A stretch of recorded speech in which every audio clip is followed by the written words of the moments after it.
कहानी एक खूबसूरत मैदान में एक फूल के क्लोजअप के साथ शुरू होती है, जिस पर एक मधुमक्खी बैठती है। टेडी और डॉन मधुमक्खी को ध्यान से देखते हैं। टेडी बताते हैं कि मधुमक्खियां किस प्रकार पराग एकत्रित करती हैं और हमारे लिए भोजन बनाने के लिए उसे अन्य फूलों पर गिरा देती हैं। लेकिन अब कुछ बुरा हो रहा है। वह कहता है कि सभी मधुमक्खियां मर रही हैं। डॉन पूछता है क्यों? टेडी का कहना है कि यह एक बहुत बड़ी साजिश है। दुनिया की सबसे बड़ी कंपनियां खाद्य आपूर्ति को नियंत्रित करने के लिए जानबूझकर ऐसा कर रही हैं। टेडी को एक और आश्चर्य हुआ। वह सोचता है कि मनुष्य पृथ्वी को नियंत्रित नहीं करते हैं। कुछ एलियंस या अन्य ताकतें दुनिया को नियंत्रित करती हैं। वह डॉन से कहता है कि उन्हें इसे रोकने के लिए मिलकर काम करना होगा, क्योंकि उसने बहुत शोध किया है। टेडी डॉन को अपना साथी बनाता है और उसे प्रशिक्षण देना शुरू करता है। वे दौड़ते हैं, व्यायाम करते हैं और एलियंस से लड़ने के लिए अजीब प्रशिक्षण लेते हैं। डॉन पूछता है, वे इतनी मेहनत क्यों करते हैं? टेडी बताते हैं कि दुश्मन उनके दिमाग और शरीर को कमजोर करने की कोशिश करेंगे, लेकिन उन्हें किसी भी चुनौती के लिए तैयार रहना होगा। टेडी डॉन से सभी विकर्षणों को दूर करने के लिए कहता है। वह कहता है, आज से कोई धूम्रपान नहीं, कोई गेमिंग नहीं और हम फोन या स्क्रीन का उपयोग नहीं करेंगे जब तक कि हमें मिशन के लिए कुछ खोजने की आवश्यकता न हो। डॉन घबरा गया। हर कोई सोचता था कि वह एक सामान्य बच्चा है, लेकिन टेडी को लगता है कि डॉन होशियार है और चिंता करने की कोई जरूरत नहीं है। वह बहुत अच्छा करेगा। फिर टेडी डॉन को गले लगाता है और कहता है, तुम मेरे सबसे अच्छे दोस्त हो और मैं जो कुछ भी करता हूँ वह तुम्हारी रक्षा के लिए है। फिर वे अगला कदम उठाते हैं। टेडी एक इंजेक्शन लाता है, जिसमें एक रसायन होता है। इसका उद्देश्य उनकी आंतरिक इच्छाओं को रोकना है। टेडी का मानना है कि एलियंस मनुष्यों को नियंत्रित करने के लिए इच्छाओं का उपयोग करते हैं। उनका यह भी मानना है कि इच्छाओं को रोककर वे अपने मन को नियंत्रित कर सकते हैं और विदेशी नियंत्रण से मुक्त हो सकते हैं। डॉन अपने चचेरे भाई पर भरोसा करता है और इंजेक्शन ले लेता है। दूसरी ओर हम उनके लक्ष्य मिशेल को देखते हैं। वह भाषण का अभ्यास कर रही है और बहुत थकी हुई लग रही है। वह तैयार होकर अपने कार्यालय जाती है। इधर टेडी और डॉन तैयारी करते हैं। वे सूट पहनते हैं और मिशेल के घर के बाहर इंतजार करते हैं। जब वह वापस आती है तो वे उस पर तुरंत हमला कर देते हैं। मिशेल ने जोरदार पलटवार किया और एक ही मुक्के से डॉन को गिरा दिया। टेडी मिर्च स्प्रे का उपयोग करता है, लेकिन वह उसके पैर पर लात मारती है, जिससे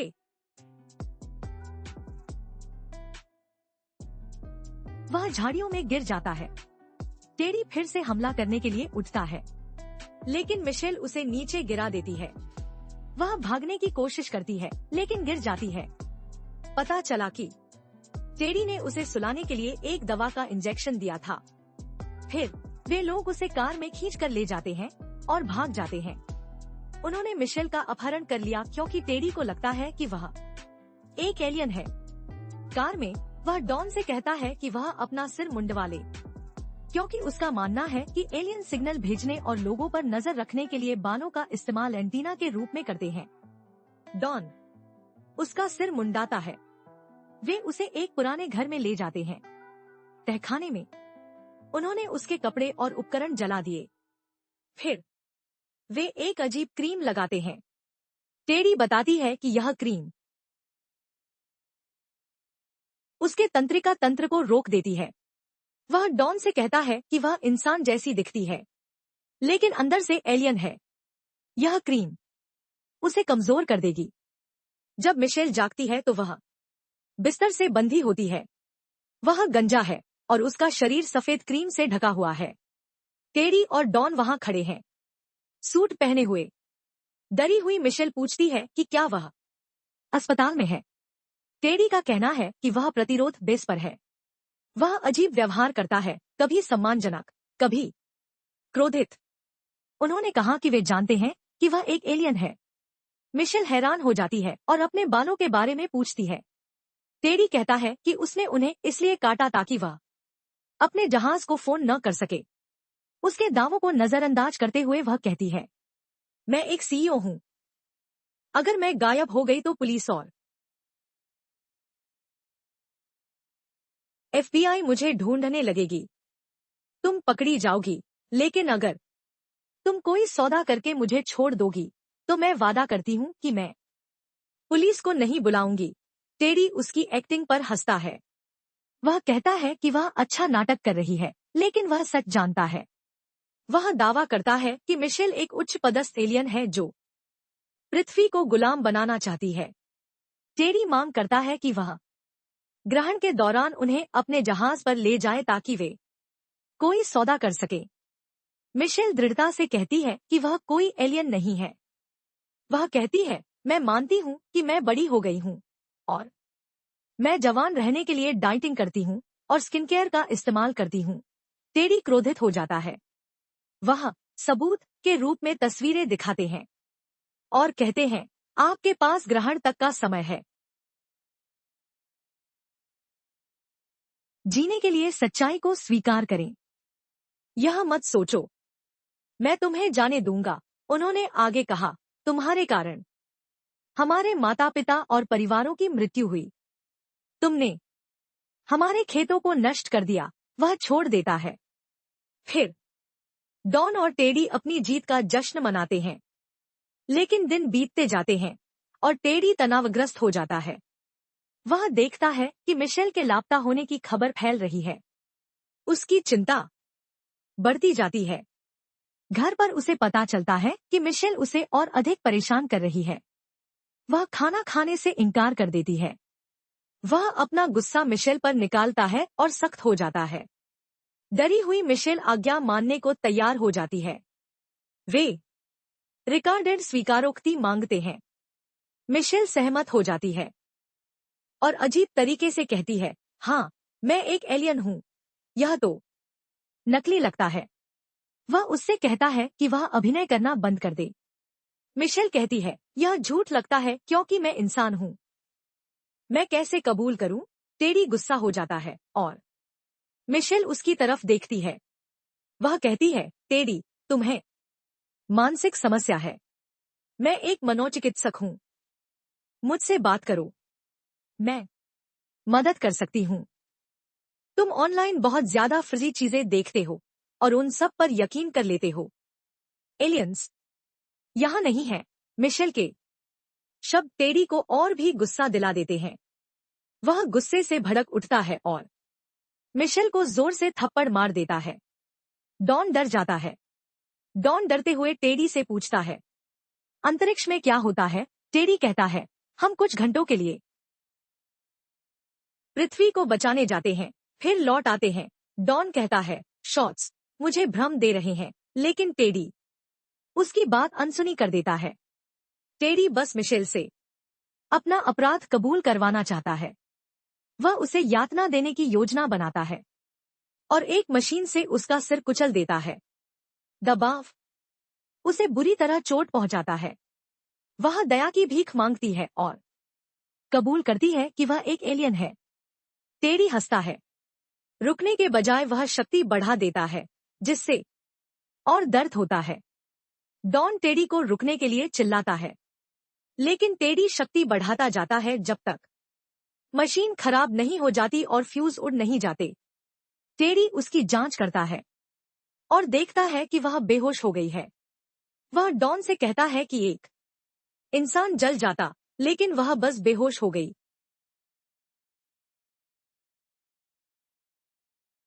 इससे साबित होता है कि उसके पास एलियन शक्तियां हैं। मुझे लगता है कि वह एलियन राजघराने की है। अगले दिन टेडी मिशेल को डाइनिंग रूम में ले जाता है और उसे एक कुर्सी से बांध देता है।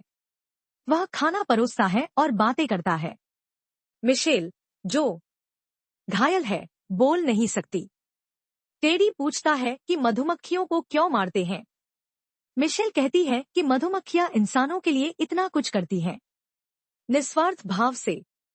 अगर मधुमक्खियां न होती तो इंसानों के पास भोजन की कमी हो जाती। इंसान उनका इस्तेमाल करो। फिर मिशेल अजीब तरह से कहती है कि मधुमक्खियां वापस आएंगी और ज्यादा संख्या में। मिशेल बात बदलती है और टेडी से कहती है, मैं तुम्हें और तुम्हारी माँ को जानती हूँ। वह एक ट्रायल पेशेंट थी। यह दवा उन लोगों के लिए थी जो नशा छोड़ना चाहते थे, लेकिन वह नाकाम रही। यह सुनकर टेडी गुस्सा हो जाता है। वह कहता है, उसका नाम मत लो, तुमने उसे मार डाला। मिशेल जवाब देती है, नहीं, हमने गलती की कीमत चुकाई है। टेडी चिल्लाता है, पैसे से कुछ नहीं ठीक होता। गुस्से में टेडी मिशेल का गला घोंट देता है। डॉन उसे रोकने की कोशिश करता है, लेकिन मिशेल उसे लात मारकर गिरा देती है और भागने की कोशिश करती है। अचानक एक कार बाहर रुकती है। यह पहले वाला पुलिस अधिकारी है। उन्होंने टेडी के घर को छोड़कर हर जगह जांच की। टेडी को घबराया हुआ देखकर उन्हें कुछ शक होता है। नीचे डॉन बंदूक के साथ मिशेल की रखवाली करता है। मिशेल उसे चेतावनी देने की कोशिश करती है, कहती है कि टेडी उसे चोट पहुंचा रहा है। वह डॉन को एक अंधेरे रास्ते पर घसीट रहा है, बिना किसी भागने के रास्ते के। चौंक कर डॉन पूछता है, क्या तुम सच में एक एलियन हो? मिशेल ने स्वीकार किया। हाँ, डॉन पूछता है, क्या उसके पास अंतरिक्ष यान है? मिशेल कहती है, हाँ, और वादा करती है कि अगर डॉन उसे जाने देगा तो वह उसे ले जाएगी। डॉन को यकीन नहीं है कि मिशेल उसे धोखा दे रही है। वह टेडी से लड़ना नहीं चाहता था, इसलिए उसने कुछ अजीब बात कही। टेडी से कहो कि मैं उससे प्यार करता हूँ। वह बंदूक अपनी गर्दन पर रखता है और खुद को गोली मार लेता है। उसका खून मिशेल पर फैल जाता है। अधिकारी गोली की आवाज सुनता है। वह जानता है कुछ गड़बड़ है। इससे पहले कि वह जांच कर पाता, टेडी ने उसे पीछे से मारा और मार डाला। टेडी नीचे की ओर दौड़ता है। वह देखता है कि उसका भाई मर चुका है। हताश और क्रोधित होकर वह बंदूक उठाता है और मिशेल पर तान देता है। वह गोली चलाने ही वाला है, लेकिन वह उसे रोक देती है। हमारे पास इलाज है और तुम्हारी माँ जिंदा है। टेडी चौंक जाता है। मिशेल कहती है, हाँ, बस बदल रही है। मिशेल बताती है कि वह दवा एक एलियन प्रयोग थी, इंसानों के जीन्स को बेहतर बनाने के लिए। उसकी कार में एक मारक है, उसकी माँ को जगाने के लिए। टेडी को उस पर शक होता है, लेकिन मिशेल कहती है, जाओ, इसे आजमाओ। वह उसे उस अस्पताल का विवरण देती है जहां उसकी माँ है। टेडी मिशेल का पैर तोड़ देता है ताकि वह भाग न सके। वह मारक लेता है और अस्पताल जाता है। अपनी माँ को देखकर वह जानता है कि मिशेल ने सच कहा था। वह देखता है कि वह कोमा में है। उसे विश्वास है कि मारक काम करेगा। बिना सोचे समझे वह उसे अपनी माँ के ड्रिप में डाल देता है, उम्मीद करता है कि वह जाग जाए। लेकिन मशीनें जोर जोर से बीप करने लगती हैं और उसकी माँ दर्द से मर जाती है। टेडी को एहसास होता है मिशेल ने उसे धोखा दिया और उसकी आखिरी उम्मीद भी छीन ली। वह टूट जाता है। घर पर मिशेल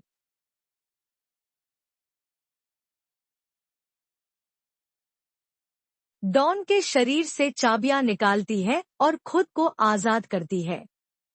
वह टेडी के कंप्यूटर रिसर्च की जांच करती है और उसे बीमारी की तस्वीरें और डेटा मिलता है। स्तब्ध इसके बाद वह भागने के बजाय टेडी का इंतजार करती है। जब वह आता है तो वह पूछती है कि उसने कितने एलियंस को मारा। टेडी चुप है, इसलिए मिशेल बोलती है, बिल्कुल बदले हुए लहजे में। वह पृथ्वी का इतिहास बताती है।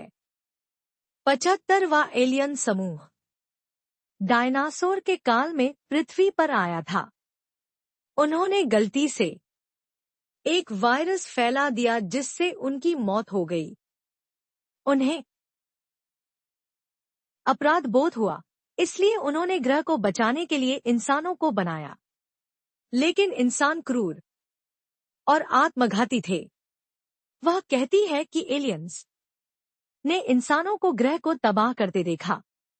अब वे इंसानों को ठीक करने या खत्म करने पर बहस कर रहे हैं। मैं चाहती थी कि इंसान जिंदा रहें, वह कहती है। मैंने अच्छी खबर देने की कोशिश की, लेकिन तुमने उसे बर्बाद कर दिया, वह टेड्डी से कहती है। अंतिम तिथि कल है। वह टेडी को आदेश देती है कि मिशन पूरा करने में मदद करे, अन्यथा उसके लोग पृथ्वी को नष्ट कर देंगे।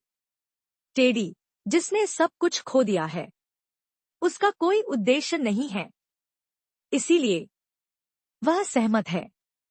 यह ग्रहण की रात है। मिशेल टेडी को अपने कार्यालय में लाती है।